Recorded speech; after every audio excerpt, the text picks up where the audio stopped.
Simple rhetoric is for simple minds, and the political scene doesn't need any more dumb people in it. The alt-centre are clown world's good guys. They outright reject political fanaticism on account that it ignores the human will to avoid suffering. So they don't fit into boxes neatly enough to be someone else's tools. Hello, Internet.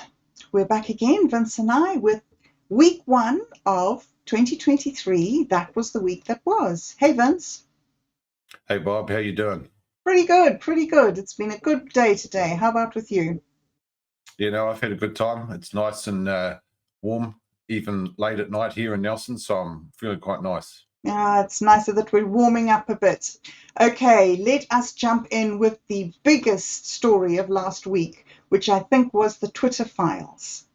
We learned that the Russians, the Chinese, and the Iranians were all saying that COVID was a bioweapon produced in Wuhan by the CIA, that the US State Department analysis section reported that the Russians were creating coronavirus disinformation, and so Twitter was pressured to ban thousands of accounts, and within that, to cover up an accusation of corruption against Joe Biden. So these have been some amazing revelations. Where do you think it's going to end up? Do you think there will be prosecutions? I don't think there will be prosecutions because the same people are still in charge that made the original decisions. In the same way there weren't any prosecutions for the Iraq War, even though that was based on a total lie, I don't think there'll be any prosecutions against the government agencies that have colluded with social media to silence dissenters. Let's bear in mind that it's not just Twitter that the government has colluded with, but also Facebook and also Reddit. So the government all around the Western world, every government is trying to manufacture the narrative and use social media to do so. So I don't think there'll be prosecutions because the same people who would be doing the prosecutions are also doing the corruption. It's amazing. I never thought there was this sort of corruption in the Western world. I think it's really always been like this because Edward Bernays wrote about, even 100 years ago, he wrote about how public opinion is manufactured by those who control the mainstream media. And the only real difference between then and now is that the mainstream media is more social media. People get more information from Twitter and Facebook now than they do from the newspaper. So if you want to control the narrative today, you have to control social media. Incredible, incredible. Well, another sort of related report came out about the amount of money that George Soros, has donated to different non-profits of the Democrats. Is this a type of the same corruption? Is this the same level of social manipulation? It's very much the same sort of thing. George Soros is not the only big name involved. There's also a name called Pierre Omidyar, who was the founder of eBay. Apparently, he's now the 24th wealthiest person on earth. He also does an enormous amount of influencing public opinion through so-called philanthropy projects, which really amount to just trying to control the public narrative projects. Sheldon Adelson is another one in the United States. He's donated large amounts of money to both the Republican and the Democratic Party. So whoever wins, he's got a finger in the pie. And there's a fair number of wealthy people like this, some Rothschilds and some Rockefellers as well. And they're all competing for power just the same way that they always have. And using the media, obviously, as another part of their arsenal. Yeah, well, it's all about controlling public perception. And if you control the media, you control public perception because the media tells people what they think. People don't know what they think until they turn on the television and it lets them know. Well. Okay, so from that level of corruption, let's go and talk now about claims of human rights abuses, also overseas. The German's Ethic Council this last week says that it has indulged in self-criticism, which is a form of apologetic openness. Weasel words. It also says that anybody who's trying to get to the bottom of the human rights violations are just attempting to find somebody to blame. and that nobody's going to benefit from public flagellation. So lots of big words, but is it not the role of the Justice Department to uncover these breaches of others' rights and to hold the guilty parties accountable? It is the role of the Justice Department to do such things, but they're under the control of the same people who did COVID. And so it's very similar to the war in Iraq situation again. The same people who did the crimes are the same people who are supposed to be prosecuting the criminals. And so it just doesn't happen. I don't think anything will happen with regards to justice for people who forced COVID narratives or COVID shots on people. There has been a lot of talk about Nuremberg 2.0. A lot of people saying that according to the Nuremberg laws, you cannot force experimental medical vaccines on people. That's a crime against humanity.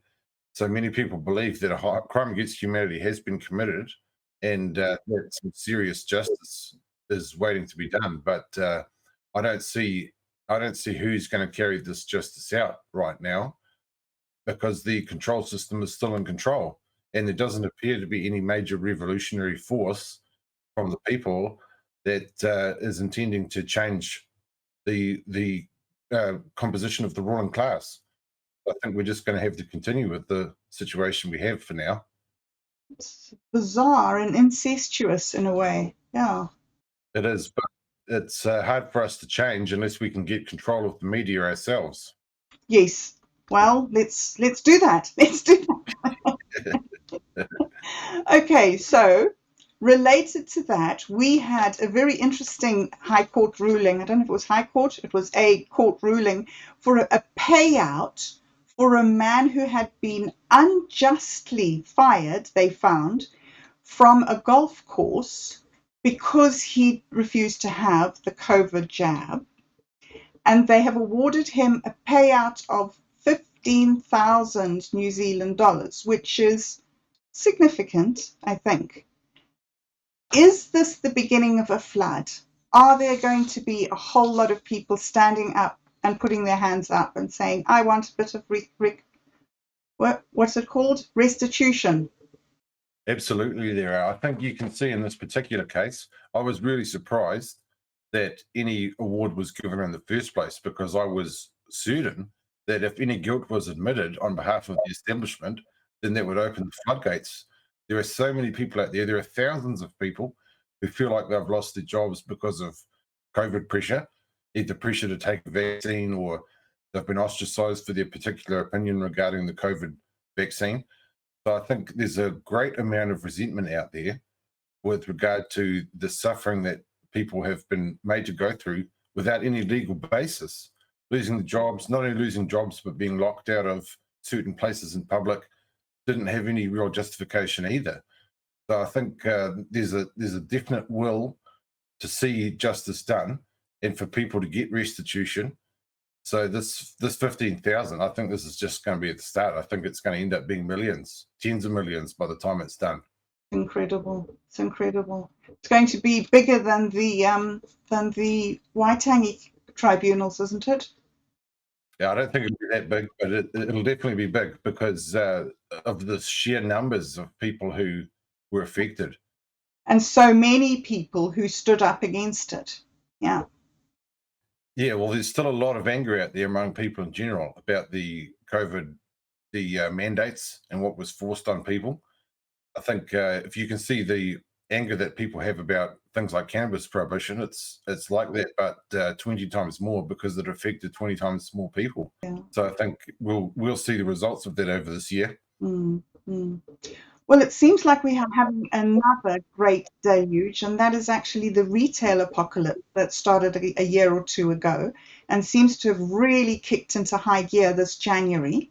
We've had the closing of Macy's in the USA and the threat of closure of Nordstrom and Kohl's in the USA, and Australian music outlet Sanity has been going for 30 years is calling it quits.